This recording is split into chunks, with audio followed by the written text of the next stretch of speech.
नमस्कार साथियों, सफर जेआरएफ के इस यूट्यूब प्लेटफॉर्म पर आप सभी का स्वागत है। अभी हम यूजीसी नेट पेपर 2 हिंदी साहित्य की यूनिट 7 पढ़ रहे हैं। इसमें हमने 2 लेक्चर कंप्लीट कर चुके हैं। पहले लेक्चर में हमने देखा था कि इस यूनिट को सटीक तरीके से हम कैसे कवर कर सकते हैं, क्या उसका सिलेबस है और क्या क्वेश्चन पूछने का ट्रेंड रहा है। उसका एनालिसिस किया और समझा था कि कौन-कौन सी विशेष बातें हैं जो इस यूनिट को पढ़ते समय हमें ध्यान में रखना चाहिए। यदि आपने वो वीडियो नहीं देखा है, तो मेरा सजेशन है कि पहले उसे देखें और समझें कि यह यूनिट हमारे लिए कितनी इंपॉर्टेंट है। दूसरे लेक्चर में हमने देखा कहानी एक टोकरी भर मिट्टी। इससे हालिया एग्जाम जून 2026 में भी क्वेश्चन पूछा गया था।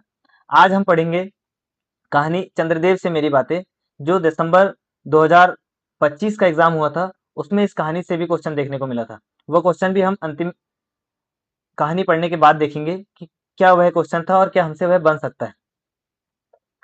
आगे जो स्लाइड आप देख रहे हैं, इसमें है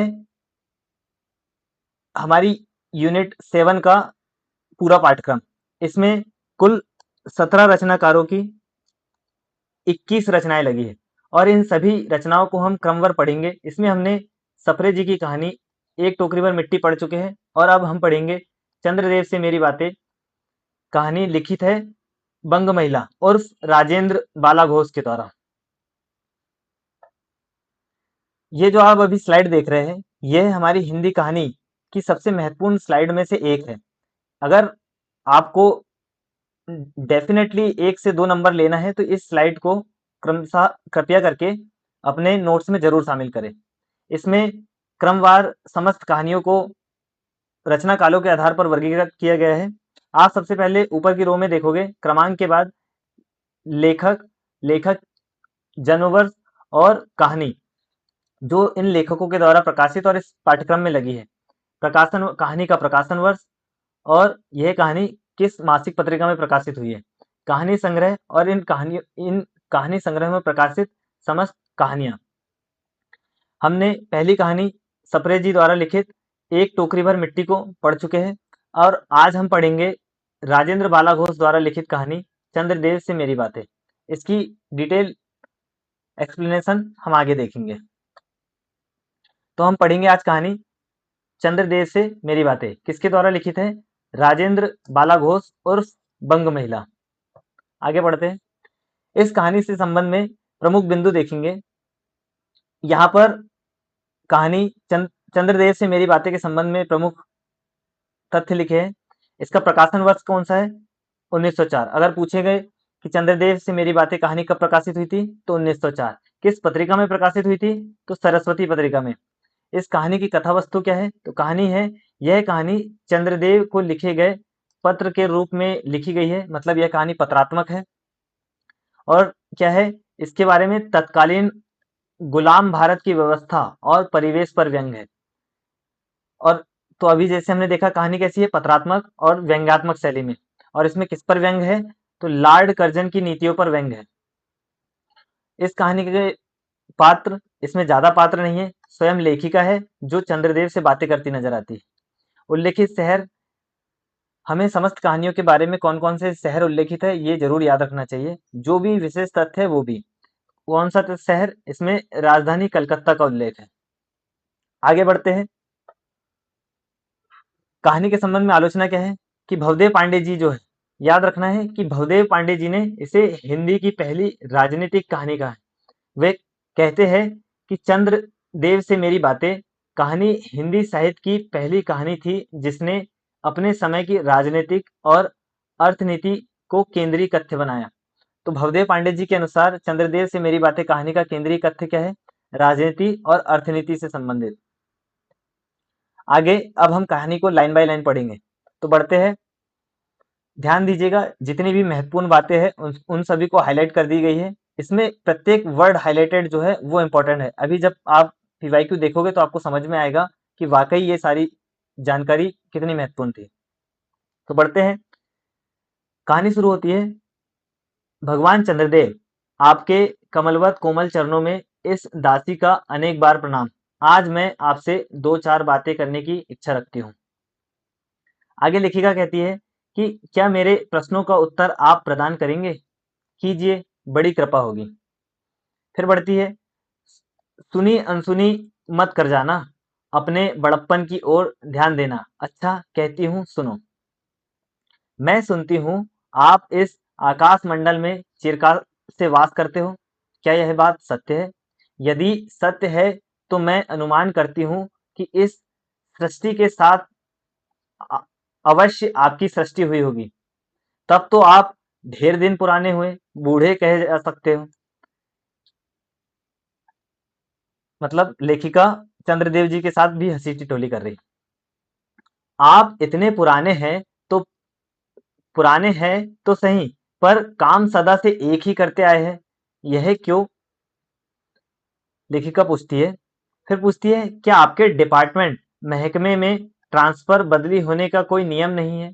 ये जो हाईलाइटेड शब्द है रेड वाले इंग्लिश में, डिपार्टमेंट, ट्रांसफर, ये सभी शब्द पूछे गए हैं प्रीवियस ईयर क्वेश्चन पेपर में। क्या आपकी गवर्नमेंट पेंशन नहीं देती? बड़े खेद की बात है। यदि हमारी न्यायशील गवर्नमेंट के किसी विभाग में सर्विस नौकरी कर रहे होते तो आपकी बहुत पदोन्नति हो गई होती और ऐसी पोस्ट पर रहकर भारत के किसी सुरम्य नगर, पर्वत, जंगल, झाड़ियों में भ्रमण करते। अंत में इस वृद्ध अवस्था में पेंशन प्राप्त कर काशी ऐसे पुनीत और शांति धाम में बैठकर हरि नाम का स्मरण कर अपने परलोक बनाते। यह हमारी बड़ी भारी भूल हो गई। आगे बोलती है लेखिका कि भगवान चंद्रदेव, क्षमा कीजिए, आप तो अमर है, आपको मृत्यु कहाँ, पर परलोक बनाना कैसा हो? ओहो, देवता भी अपनी जाति से कैसी पक्षपाती होते हैं। देखो ना, चंद्रदेव को अमृत देकर उन्होंने अमर कर दिया। तब तो यदि मनुष्य होकर हमारे अंग्रेज अपने जाति वालों का पक्षपात करे तो आश्चर्य ही क्या। तो इसमें अंग्रेज की जातिवादी नीतियों पर भी व्यंग्य किया गया है।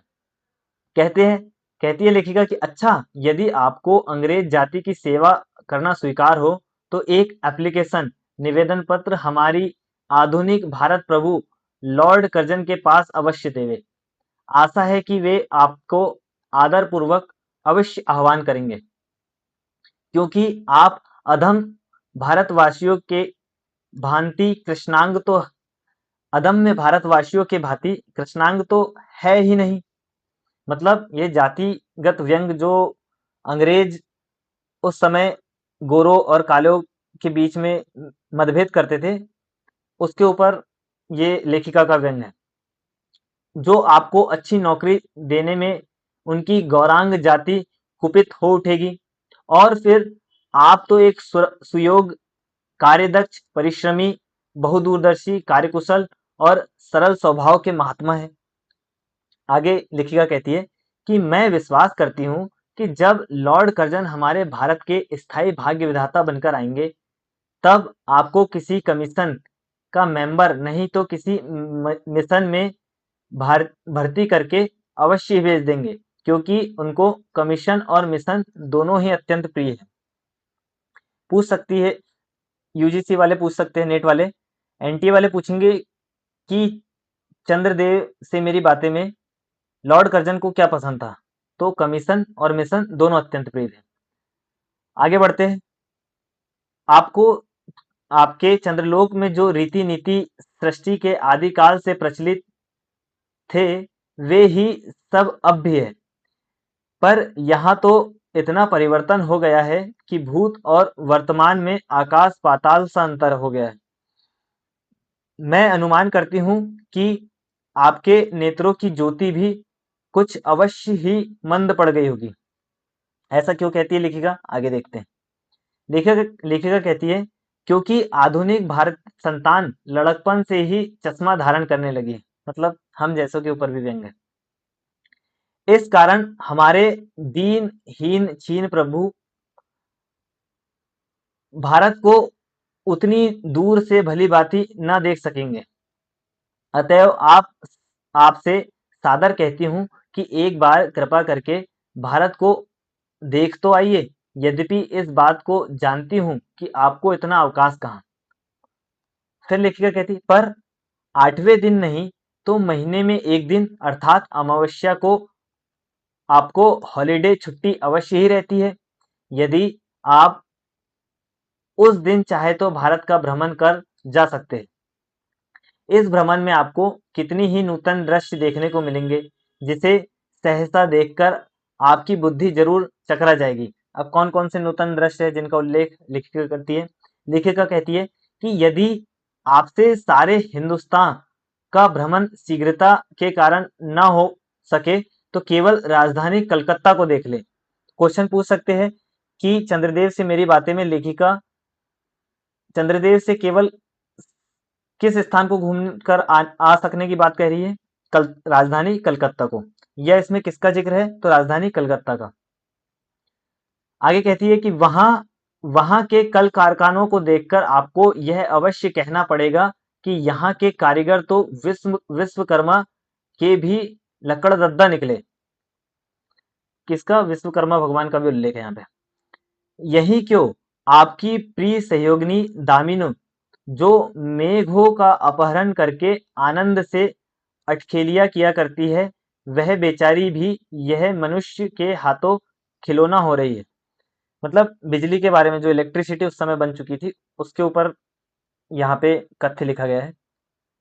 आगे लेखिका कहती है कि भगवान निशानाथ, जिस समय आप अपनी निर्मल चंद्रिका को बटोर मेघमाला अथवा पर्वत की ओट से सिंधु की गोद में जा सकते हैं, उस समय यह नीरद वासिनी, विश्व मोहिनी, सौदामिनी, किसके लिए वर्ड्स बोले गए हैं ये सब? दामिनी के लिए, मतलब बिजली के लिए। नीरद वासिनी, विश्व मोहिनी, सौदामिनी अपनी उज्जवल मूर्ति से आलोक प्रदान कर रात को दिन बना देती है। आपके देवलोक में जितने देवता, उनके वाहन भी उतने हैं। किसी का गज, किसी का हंस, किसी का बैल, किसी का चूहा इत्यादि। पर यहाँ तो सारा बोझ आपकी चपला, चपला किसके लिए कहा गया है? बिजली के लिए। चपला और अग्निदेव के मत्थे मड़ गया है। क्या ब्राह्मण, क्या क्षत्रिय, क्या वैश्य, क्या शूद्र, क्या चांडाल, सभी के रथों का वहन वही हो रही है। हमारे श्वेतांग महाप्रभु गण को यहाँ पर कुछ कठिनाई का सामना आ पड़ा। झट से उन्होंने इलेक्ट्रिसिटी अर्थात बिजली को लापटका। यह कहना कठिन से कठिन कार्य सहज में संपादन कर लेते हैं, और हमारे यहाँ उच्च शिक्षा प्राप्त युवक काठ के पुतलों की भांति मुंह ताकते रह जाते। मतलब उस समय शिक्षित वर्ग की जो बेरोजगारी है उस पर भी व्यंग है। जिस व्योम वासिनी विद्युत देवी को स्पर्श तक करने का किसी व्यक्ति का साहस नहीं हो सकता, वही आज पराये घर में आश्रित नारियों की भांति ऐसे दबाव में पड़ी है कि वह चूं तक नहीं कर सकती। पूछ सकती है ये लाइन देके कि यह किसके संबंध में बात कही गई है? तो ये दामिनी, इलेक्ट्रिसिटी के बारे में। आगे लिखती है लेखिका कि बेचारी के भाग्य में विधाता ने दासी वृत्ति ही लिखा था। आगे लिखती है कि हरि पादोद्भवा त्रैलोक्य पावनी सुरसुरी के भी खोटे दिन आए हैं। अब ये आप देखिए कि ये जो लिखा है ये किसके बारे में लिखा है, पढ़ते हैं कि वह भी अब स्थान स्थान में बंधनग्रस्त हो रही है। उसके वक्ष स्थल पर जहां तहां मोटे वृहदाकार स्तंभ गाड़ दिए गए। तो ये किसके लिए बात है? हरि पादोद्भवा त्रैलोक्य पावनी सुरसुरी, ये गंगा नदी के बारे में बात है कि उसके भी खोटे दिन आ गए। उसमें क्या हो गया? स्थान स्थान पर बंधनग्रस्त हो रही, मतलब डैम बना दिए गए। उसके वक्ष स्थल पर जहां तहां मोटे वृहदाकार खम्भ गाड़ दिए गए। आगे आगे लेखिका लिखती है कि कलकत्ता यदि देखकर आपको देवराज सुरेंद्र भी कहेंगे कि हमारी अमरावती तो इसके आगे नीरी फीकी जान पड़ती है। वहां ईडन गार्डन तो पारिजात पारिशोभित नंदन कानन को भी मात दे रहा है। वहां के विश्वविद्यालय के विश्व श्रेष्ठ पंडितों की विश्वव्यापिनी विद्या देखकर विद्या पानी सरस्वती देवी भी कहने लग जाएगी कि निसंदेह इन विद्या दिग्गजों की विद्या चमत्कारिणी है। वहीं के फोर्ट विलियम के फौजी सामान को देखकर आपके देव सेनापति कार्तिकेय बाबू के भी छक्के छूट जाएंगे। क्योंकि देव सेनापति महाशय देखने में खास बंगाली बाबू से जचते हैं और उनका वाहन भी एक सुंदर मयूर है। बस इससे उनके वीरत्व का परिचय खूब मिलता है। वहां के मिंट टकसाल को देखकर सिंधु तनया, आपकी प्रिय सहोदरा कमला देवी तथा कुबेर भी अचकचा जाएंगे। भगवान चंद्रदेव इन्हीं सब विस्मयोत्पादक अपूर्व दृश्यों का अवलोकन करने हेतु आपको सादर आमंत्रित तथा सविनय आहूत करती हूँ। आगे लेखिका लिखती है कि संभव है कि यहाँ आने से आपको अनेक लाभ भी हो। आप जो अनादि काल से निज उज्ज्वल वपु में कलंक की कालिमा लेपन करके कलंकी, शशांक, शशधर, ससलांछन आदि उपाधि मालाओं से विभूषित हो रहे। तो यहाँ पे चंद्रदेव के लिए कौन कौन से कलंक दिए गए हैं? शशांक, शशधर और ससलांछन। याद रखने वाली बात है, पेपर में पूछ सकता है। और सिंधु तनय, सिंधु तनय भी किसको बोला जाता है? चंद्रदेव को। सिंधु तनय होने पर भी जिस कालिमा को आप आज तक नहीं धो सके, वही आजन्म कलंक शायद यहाँ के विज्ञानविदों पंडितों की चेष्टा से छूट जाए। आगे लिखती है लेखिका कि जब बंबई में स्वर्गीय महारानी विक्टोरिया की देवी की प्रतिमूर्ति से काला दाग छुड़ाने में प्रोफेसर गज्जर महाशय फलीभूत हुए, तो पूछ सकते हैं कि प्रोफेसर गज्जर महाशय ने क्या कार्य किया था चंद्रदेव की से मेरी बातें कहानी में। तब क्या आपके मुख की कालिमा छुड़ाने में वह फलीभूत न होंगे? आगे आगे लेखिका कहती है, शायद आप पर यह बात भी अभी विदित नहीं होती कि आप और आपके स्वामी सूर्य भगवान पर जब हमारे भूमंडल की छाया पड़ती है तभी आप लोगों पर ग्रहण लगता है। तो ग्रहण की भी इसमें बातें उल्लेखित है कि कैसे ग्रहण लगता है। पर आपका तो अब तक वही पुराना विश्वास बना हुआ है कि जब कुटिल ग्रह राहु आपको निगल जाता है, ये निगल जाता है, तभी ग्रहण होता है। पर ऐसा थोथा विश्वास आप लोगों की भारी भूल है। अतः हे देव, मैं विनय करती हूँ कि आप अपने हृदय से इस भ्रम को जड़ से उखाड़ फेंक दें। अब भारत में न तो आपके और आपके स्वामी भुवन भास्कर सूर्य महाशय के ही वंशधरों का साम्राज्य है और न भारत की वह शस्य श्यामला स्वर्ण प्रसूता मूर्ति ही है। अब तो आप लोगों के अज्ञात एक अन्य द्वीपवासी परम शक्तिमान गौरांग महाप्रभु इस सुविशाल भारतवर्ष का राज्य वैभव भोग रहे। अब तक मैंने जिन बातों का वर्णन आपसे स्थूल रूप में किया, वह सब इन्हीं विद्या विशारद गौरांग प्रभु की कृपा कटाक्ष का परिणाम है। तो अंग्रेजों के कौन कौन से कार्य किए गए हैं वो भी इसमें उल्लेखित किए गए हैं। और आगे लेखिका लिखती है, यो तो यह प्रति वर्ष पदवी दान के समय कितने ही राज्य विहीन राजाओं की सृष्टि हुआ करती है, पर आपके वंशधरों में जो दो चार राजा महाराजा नाम मात्र के हैं, वे काठ के पुतलों की भांति है। जैसे उनके रक्षक नचाते हैं वैसे ही नाचते हैं। वे इतने भी जानकारी नहीं रखते कि उनके राज्य में क्या हो रहा है और उनकी प्रजा दुखी है या सुखी। मतलब तत्कालीन राजाओं पर भी व्यंग है।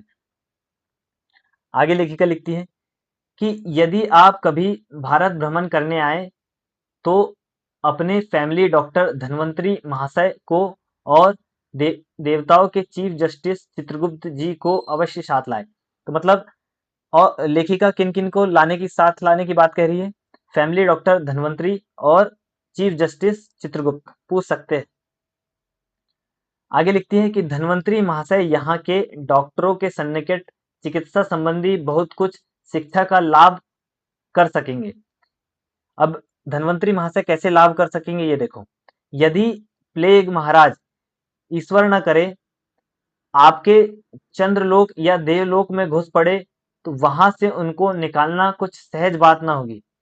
यही जब चिकित्सा शास्त्र के बड़े बड़े पारदर्शी उन पर विजय नहीं पा सके, तो मतलब प्लेग पर विजय, मतलब प्लेग पर जैसे उस सरकार की नीति थी उस पर भी व्यंग है कि उनने ठीक से उस पर काम नहीं किया था। तब वहां आपके देवलोक में जड़ी बूटियों के प्रयोग से क्या ही होगा। यहाँ के इंडियन पिनल कोड की धाराओं को देखकर चित्रगुप्त जी महाराज अपने यहाँ की दंड विधि को बहुत सुधार कर सकते हैं, और यदि बोझ न हो तो यहाँ से वे 2-4 टाइपराइटर भी खरीद ले जाए। जब प्लेग महाराज के अपार अनुग्रह से उनके ऑफिस में कार्य की अधिकता हुए, तब उससे अधिक राइटर्स बिल्डिंग के राइटर्स उनके काम में बहुत सुविधा और सहायता पहुंचेगी। वे लोग 2 दिन का काम 2 घंटे में कर डालेंगे। आगे आगे क्या लिखती है लेखिका कि अच्छा, अब मैं आपसे विदा होती हूँ। मैंने तो आपसे इतनी बातें कही, पर खेद है आपने उनके अनुकूल या प्रतिकूल एक बात का भी उत्तर न दिया, परंतु आपके इस मौना मौनावलंबन को मैं स्वीकार का सूचक समझती हूँ। अच्छा, तो मेरी प्रार्थना को कबूल करके एक दफा यहाँ आइएगा जरूर। तो ये थी कहानी चंद्रदेव से मेरी बातें, लिखित राजेंद्र बाला घोष उर्फ बंग महिला। बंग महिला की 2 कहानी अपने पाठ्यक्रम में लगी है, इसके अलावा दुलाई वाली भी उन्हीं की कहानी है। तो अब इससे जुड़े पीवाईक्यू देखते हैं। उससे पहले हम देखेंगे लेखिका राजेंद्र बाला घोष के संबंध में साहित्यिक जानकारी। उनका जन्म कब हुआ था? 1882 वाराणसी में, और निधन 1949 मिर्जापुर में। तो निधन तो नहीं, पर हमें इनका जन्म वर्ष याद रखना है कि 1882 में हुआ था, ताकि अगर क्रमानुसार लेखकों का जन्म वर्ष से उनका नाम लगाने को आए तो हम सही कर सके। उनकी कहानियां कौन कौन सी हैं? व्यंग रचनाएं कौन सी है? चंद्रदेव से मेरी बातें, जो कि सरस्वती पत्रिका में 1904 में प्रकाशित, और दुलाई वाली कहानी 1907 में सरस्वती पत्रिका में प्रकाशित। अन्य कहानी कौन सी है? भाई बहन और हृदय परीक्षा, जो कि 1915 सरस्वती में प्रकाशित है। आगे उनकी एक पुस्तक का संग्रह है, कुसुम संग्रह, जिसके फ्रंट पे भारतेंदु हरिश्चंद्र जी का चित्र है। ये किसके द्वारा? काशी नागरी प्रचारणी सभा 1911 में आचार्य रामचंद्र शुक्ल के संपादन में इस पत्रिका का इस कहानी कुसुम कहानी संग्रह का संपादन हुआ था। तो आगे बढ़ते हैं। अब हम देखेंगे कि कहानी चंद्रदेव से मेरी बातें के संबंध में कौन कौन से पीवाईक्यू पूछे गए हैं और किन के पूछे जाने की संभावना प्रबल है। तो आगे बढ़ते हैं। पहला क्वेश्चन है कि बंग महिला की कहानी के आधार पर निम्नलिखित अंग्रेजी शब्दों को कहानी में पहले से बाद के क्रम में आने के आधार पर व्यवस्थित कीजिए। तो अभी हमने देखा था कि बहुत सारे अंग्रेजी वर्ड्स इसमें पूछे गए, जिनको हमने रेड मार्क भी किया था। तो इसमें पहला शब्द है electricity, application, department, holiday, transfer. तो सही क्रम देखना है। आए तो ये सारे शब्द है, पर हमने देखा था कि जब लेखिका बात करती है कि चंद्रदेव आप तो बहुत पुराने हैं, तो आपके यहाँ ट्रांसफर या बदली का कोई रूल नहीं है क्या? तो वो उसमें बोलती है पहले डिपार्टमेंट शब्द यूज में आता है और फिर ट्रांसफर शब्द यूज में आता है। तो सी के बाद ई किस ऑप्शन में है, हम वो देखेंगे। सी के जस्ट बाद ई पहले ऑप्शन में है। डी में सी के बाद ई जस्ट पहले इसमें भी है। सी ए ए सी के बाद ई इसमें नहीं है, तो ये ऑप्शन हट जाएगा। सी के बाद ई इसमें नहीं है, तो 2 ऑप्शन यहाँ पर निकल के आते हैं। पर हमने देखा था कि वो जो वर्ड्स थे वो शुरुआती थे, आखिरी में नहीं थे। तो हमारा आंसर क्या निकल के आ जाएगा? 2। ऐसे हमें एलिमिनेट करके और आंसर निकालने की कोशिश करना है। अब आगे बढ़ते हैं क्वेश्चन नंबर 2 पे। तो चंद्रदेव से मेरी बातें कहानी में निम्नलिखित व्यंग किन किन पर व्यंग किया गया है? क्या अंग्रेजों की पक्षपाती नीति पर? हाँ, वो गोरों और कालों में भेद करते थे। प्लेग पर विजय प्राप्त न कर पाने वाली चिकित्सा व्यवस्था पर? हाँ, तभी तो लेखिका कहती है कि भगवान धन्वंतरी को आप साथ में लेकर आइएगा चंद्रदेव से। कृष्ण पक्ष के चंद्रमा पर? शायद, पता नहीं। लॉर्ड कर्जन की नीतियों पर? हाँ, लॉर्ड कर्जन की नीतियों पर व्यंग है। यातायात के साधनों की उपलब्धता पर? नहीं, ऐसा कोई व्यंग नहीं है। तो यहाँ पर हम हटाएंगे पहले कौन सा? पांचवा हटाएंगे। तो अब बचा 1 और 4 दोनों में सही है। 2 और 3 में से कौन सा सही है? तो दूसरा सही है। तो अपना आंसर निकल के जाएगा 1, 2 और 4। 1, 2 और 4, मतलब 3 नंबर का सही आंसर। आगे बढ़ते हैं। आगे देखेंगे क्वेश्चन नंबर 3। क्वेश्चन नंबर 3 कहता है कि चंद्रदेव से मेरी बातें हिंदी साहित्य की पहली कहानी थी जिसने अपने समय की राजनीतिक और आर्थिक नीति को केंद्रीय कथ्य बनाया। यह किसका कथन है? तो हमने देखा था इसमें एक आलोचक का जिक्र हुआ, भवदेव पांडे जी का। तो इसमें कहाँ है? तीसरे नंबर पर। इसका आंसर हो गया सी। अगला क्वेश्चन, चौथा क्वेश्चन है कि हिंदी की पहली महिला कहानीकार किसे माना गया है? किसे? मन्नू भंडारी जी को? नहीं, मनु भंडारी जी का तो जन्म 1900 में हुआ भी नहीं था, उनका 1930 के बाद हुआ है। सुभद्रा कुमारी चौहान का? नहीं, इनका भी 1907 के आसपास हुआ है। तो इनकी इसमें कौन सा आंसर निकल के आ जाएगा? बंग महिला, जो कि हमने पढ़ा भी था। और शिवरानी देवी जी, इनका नहीं। आगे बढ़ते हैं। तो पांचवा क्वेश्चन है कि चंद्रदेव से मेरी बातें कहानी में किसने हिंदी की पहली राजनीतिक कहानी माना है? इस कहानी को किसने पहली कहानी माना है राजनीतिक? भवदेव पांडे जी ने। अभी जस्ट पहले देखा हमने। इन ऑप्शन के बारे में देखते हैं। देवी प्रसाद वर्मा जी ने, अभी हमने पिछले लेक्चर में देखा था कि एक टोकरी भर मिट्टी को देवी प्रसाद वर्मा जी ने हिंदी की पहली कहानी माना है। गोपाल राय जी ने एक टोकरी भर मिट्टी को ही उसकी भाषा को ठेठ हिंदी भाषा कहा है। और शुक्ल जी ने इंदुमती को हिंदी की पहली कहानी माना है। आगे बढ़ते हैं। आगे देखेंगे क्वेश्चन नंबर 6 लिखा है, हरि पादोद्भवा त्रैलोक्य पावनी सुरसुरी के भी खोटे दिन आए हैं, वह भी अब स्थान स्थान पर बंधनग्रस्त हो रही है। उसके वक्ष स्थल पर जहां तहां मोटे वृहदकार खंभ गाड़ दिए गए। ये लाइन हमने अभी थोड़ी देर पहले पढ़ी है। लिखा है कि चंद्रदेव से मेरी बातें कहानी की उपयुक्त पंक्ति में उल्लेखित हरि पादोद्भवा त्रैलोक्य पावनी सुरसुरी किसके संबंध में कहा गया है? अभी हमने देखा था। क्या यह इलेक्ट्रिसिटी बिजली के आविष्कार के संबंध में है? नहीं, ऐसा कुछ नहीं है। क्या भारतीय ज्ञान परंपरा के संबंध में है? नहीं, ऐसा कुछ नहीं है। पाश्चात्य ज्ञान परंपरा के संबंध में? नहीं। यह है गंगा नदी की विशेषता संबंधी विशेषण है। आगे बढ़ते हैं। सातवां सातवां है चंद्रदेव। क्वेश्चन नंबर 7, चंद्रदेव से मेरी बातें कहानी में इलेक्ट्रिसिटी या बिजली के लिए निम्नलिखित में से कौन कौन से पर्यायवाची अथवा विशेषण उपयोग में लाए? हमने देखा था कि विशेषण कौन कौन से थे। नीरद वासनी, विश्व मोहिनी, सौदामिनी, चपला, व्योम वासनी। ये सभी विशेषण पांचों, और ये सभी विशेषण क्रम से है। सही कौन से है? तो उपयुक्त सही सभी। आगे कि चंद्रदेव से मेरी बातें कहानी में देवलोक के संबंधी किन किन देवों के वाहनों का उल्लेख है? तो उसमें लिखा था कि देवलोक में तो सभी देव अपने वाहन रखते हैं। गज का उल्लेख था, हाँ। हंस का, ये भी था। बैल का भी था। चूहा, ये भी। मयूर। तो ये सभी उल्लेख मिलते हैं, इसलिए उपयुक्त सभी आंसर आ जाएगा। आगे आगे देखेंगे क्वेश्चन नंबर 9 कि चंद्रदेव से मेरी बातें कहानी में चंद्रदेव को अनादिकाल से निज उज्ज्वल वपु में किन किन कलंकों की कालिमा के लेपन से वशीभूत पाया बताया गया है? तो ये आगामी पेपर में पूछे जाने की प्रबल संभावना है इस क्वेश्चन की। क्या शशांक कहा है? हाँ, शशांक कहा है। भानु भुवन भास्कर जी, नहीं पता। शशधर, ससलांचन। तो ये तीनों वर्ड्स क्रम से थे। शशांक, शशधर और ससलांचन, उन्हें वशीभूत किया गया है। तो सही कौन सा निकल के आ जाएगा? क्या इससे हम एलिमिनेट कर सकते हैं 2 से?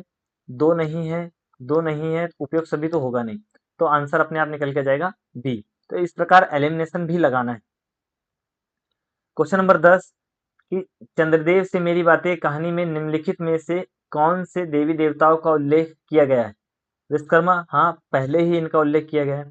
देवराज सुरेंद्र, देवी सरस्वती, कार्तिकेय, ये भी क्रम से ही है और इसमें सभी देवी देवताओं का उल्लेख है, उपयुक्त सभी। तो ये 10 क्वेश्चन थे चंद्रदेव से मेरी बातें कहानी के संबंध में। और जैसे हमने ये कहानी पढ़ी वैसे ही सभी कहानियों के संबंध में हमें विशेष बातें पढ़ते समय याद रखना चाहिए कि कहानी के संबंध में कहानीकार कौन है ये याद रहना चाहिए, इसका प्रकाशन वर्ष क्या है, कौन सी पत्रिका में प्रकाशित है, कौन सा कहानी संग्रह में प्रकाशित है, उसमें कहानी संग्रह में प्रकाशित समस्त कहानियां हमें पता होनी चाहिए, पात्र, विषय वस्तु और महत्वपूर्ण पंक्तियां, और यदि कोई विशेष तथ्य है कहानी के संबंध में तो वो भी हमें पता होना चाहिए। कहानी के पात्र के संबंध में नाम पता होना चाहिए, आयु, व्यवसाय और संबंधित पात्र का व्यक्तित्व कैसा है ये भी पता होना चाहिए। और उसके संबंध में अगर कोई विशेष जानकारी है, क्या आयु है, क्या नाम है, ये तो है, और कोई विशेष जानकारी है तो वो भी। उल्लेखित स्थान, संख्या, शहर, जैसे इसमें राजधानी कलकत्ता का जिक्र है वैसे ही बाकी अन्य कहानियों के शहर को भी हमें याद रखना है और वो भी क्रम से याद रखना है। कहानीकार के संबंध में उनका जन्म वर्ष हमें पता रहना चाहिए ताकि क्रम से लगाने को अगर कोई क्वेश्चन आया तो वो बन सके। समस्त कहानी संग्रह पता होना चाहिए और उनके प्रकाशन वर्ष भी, क्योंकि कहानी संग्रह के प्रकाशन वर्षों का भी क्रम पूछा जाता है। आलोचना के संबंध में कहानी और जैसे इसमें बहुदेव पांडे जी ने इसके संबंध में आलोचना की है वो हमें पता रहनी चाहिए।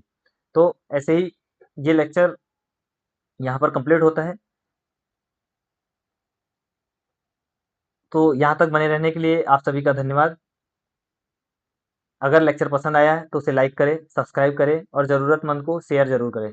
कमेंट करके इतना ज़रूर बताएं कि लेक्चर कैसा लगा। अगर लेक्चर या पीडीएफ किसी भी पीडीएफ की आपको ज़रूरत हो तो इस टेलीग्राम पर सफ़र ज़ियारत विद पवन पर संपर्क करें, उसे ज्वाइन करें, अगली अपडेट भी वहीं मिलेगी। तो मिलते हैं अगले लेक्चर में। धन्यवाद।